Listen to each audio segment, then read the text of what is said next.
Welcome back to Track Talk. Today we're going to be looking at some of the other data that you can look at on 18xx.games. And this is all data that is available, but not available in the default user interface. So you have to do a little bit of looking under the hood to find this stuff. And I'll leave it to the viewer to decide at the end of the video whether they think it's worthwhile even looking at this data or if it's all just kind of pseudoscience and really doesn't offer any competitive advantage. I've taken an informal poll from several people in the community and asked them what they thought about this type of data, whether or not it was useful and whether or not it was cheating, and it's really been kind of a mixed response. So I'm going to walk through this dashboard here and just talk about a couple of different types of data, and I'd appreciate it if you left a comment with your thoughts and let me know if you think it's valuable, first of all, and then second of all, if it is valuable, is it cheating? After we run through this dashboard, we're going to talk about a second scenario involving 1846 and 18 India and why some of this type of information actually makes those games, in some sense, broken. So stay tuned for that. Looking at the dashboard, we're going to start in the upper left-hand corner, and you can see that the x-axis is the action ID, so basically where we are in the game, and I've actually given myself a little visual aid to indicate if we're in a stock round or an operating round as well. And then on the y-axis, we have basically how many undos have been done in a sequence. And I think undo information is very potentially valuable. If you're playing in person and you imagine one of your opponents picks up a tile from, the bank of tiles, rotates it a couple of times, looks how it lines up on the board, and then sets it down, you would be well served by paying attention to that. You should, recognize that they may be interested in that tile. Maybe you should throw it away somewhere else on the map where they can't access it, or maybe you need to token somewhere to block them. The fact that they didn't take the action doesn't mean that they won't take the action in the future, or that it doesn't have valuable information about their psychology in the game state and how they're thinking about the game. So I think that in person, you would certainly pay attention to these mulligans or undone moves, or, the body language of the players.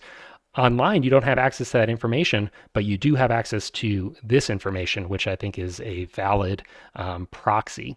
So I'd like to just show you an example from one of my own games of how this information may be useful in some scenarios. We're now looking at the actual game that data is from, and you can see we're at action 692.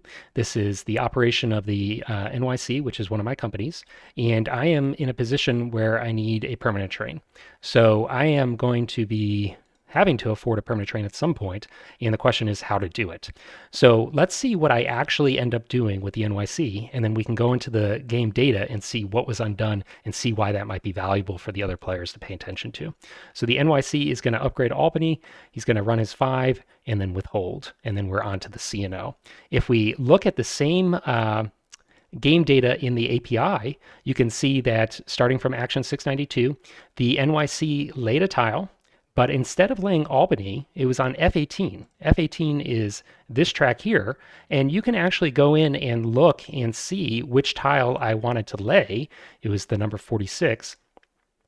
And I think it's very important to pay attention to this type of information. It was this tile here, because you can see that the NYC is probably going to be running a D train, and that D run is going to involve some type of run from Albany into New York. Why might I want to do that? Well, if I have that access and I also have this big loop here, that ends up being a pretty darn good D run that's able to hit New York twice, run into Boston, and run down into Pittsburgh. So just by paying attention to this undone tile, you're starting to see how the D run may shape up and what tiles I'm going to be interested in the future, even though I didn't actually lay this tile yet. So, it's a little bit far-fetched. I understand that you have to look far ahead, and I already know how this game ends up, so I can say with, confidence what my strategy is. But I do think that looking at what players thought about doing can give you insight into what they may do in the future. So I think this undo data is very potentially powerful and worth looking at. The question is whether or not it's cheating. I've asked, as I said, a number of people about this, got mixed responses. I'm of two minds. I think in person, if someone were to pick up, the 48 tile and lay it here and then take it back up, you would certainly pay attention to that. Online, maybe the expectation for privacy is a little different. So maybe looking at the undos is not okay. They're certainly available, and you have to be aware that other people could be looking at them in the current implementation of the website. But I'm a little bit mixed on this part of the dashboard. I could see certainly an argument that this type of information could be considered cheating. The next two portions of the dashboard, the turn duration and turn latency, are a little bit easier to explain and potentially a little bit less useful. The turn duration, I primarily am interested in looking at if someone is routinely just pausing their flow of the game to think about their actions. So this is an asynchronous game. Most of the actions are going to be, just a few seconds or a minute. If someone, has to sleep on their move overnight, for instance, that is an indication to me that they are really conflicted or really trying to come up with a solution for a difficult problem. So that could be a little bit of an insight into a player's mindset. But again, I don't know that this data is all that useful. Turn latency, on the other hand, I think is very useful if you're running a tournament. You can see if players are abiding by the time limits. And if a game is running slow, you can see which player is the culprit. And I also think that this is useful in asynchronous games for the players themselves.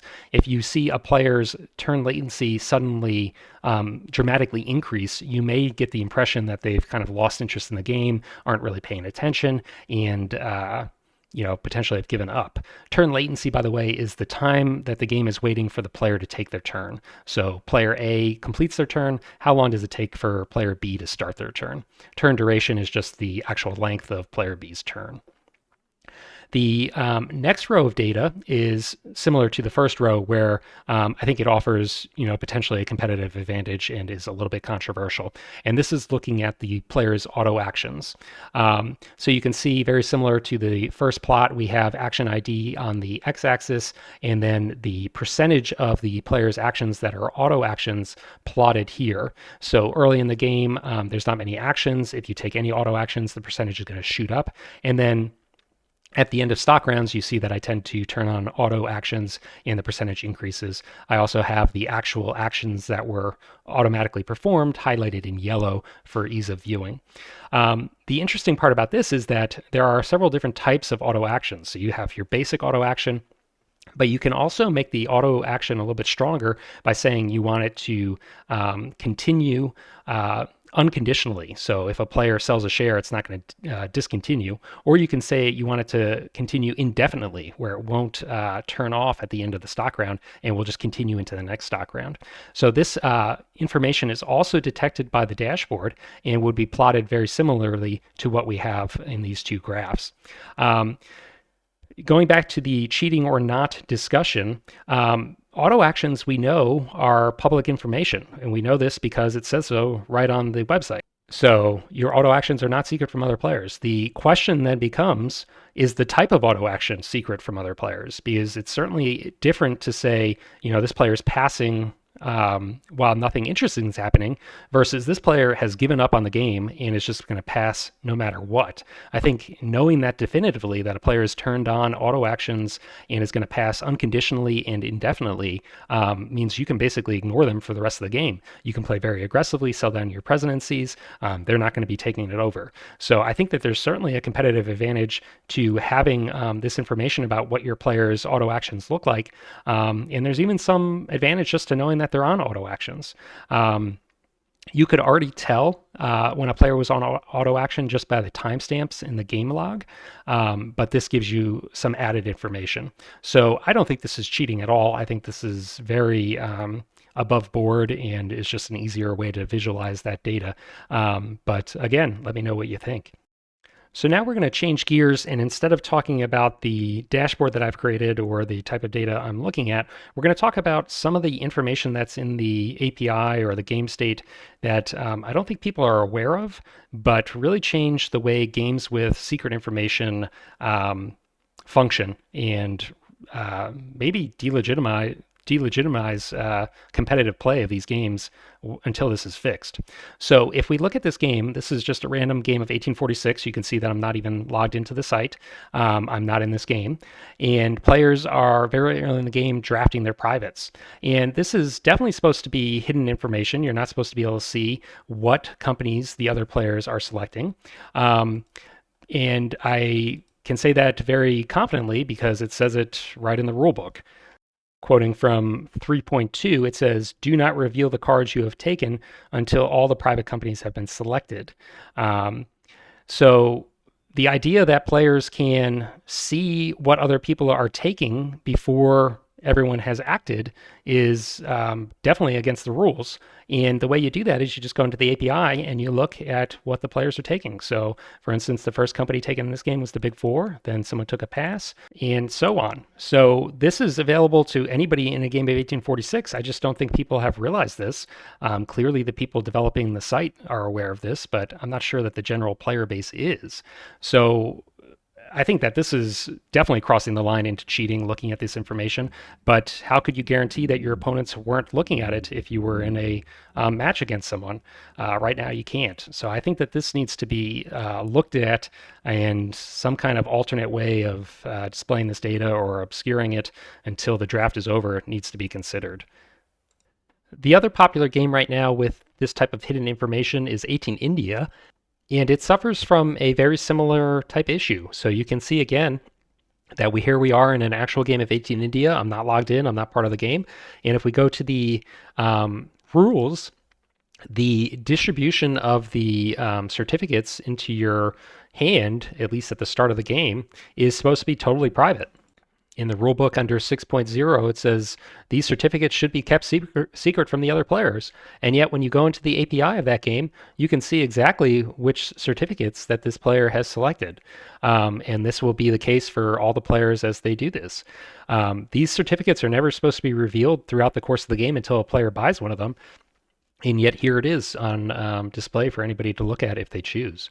So I think that this is really kind of a fundamental issue with hidden information on the website, and hopefully I haven't ruined these games for everyone by pointing this out.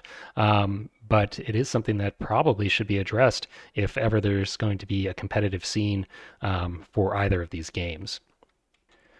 Really, that's all I had hoped to talk about in this video. It should be pretty quick. We will, of course, continue to look at this type of data and hopefully bring in some interesting insights as we continue this analysis.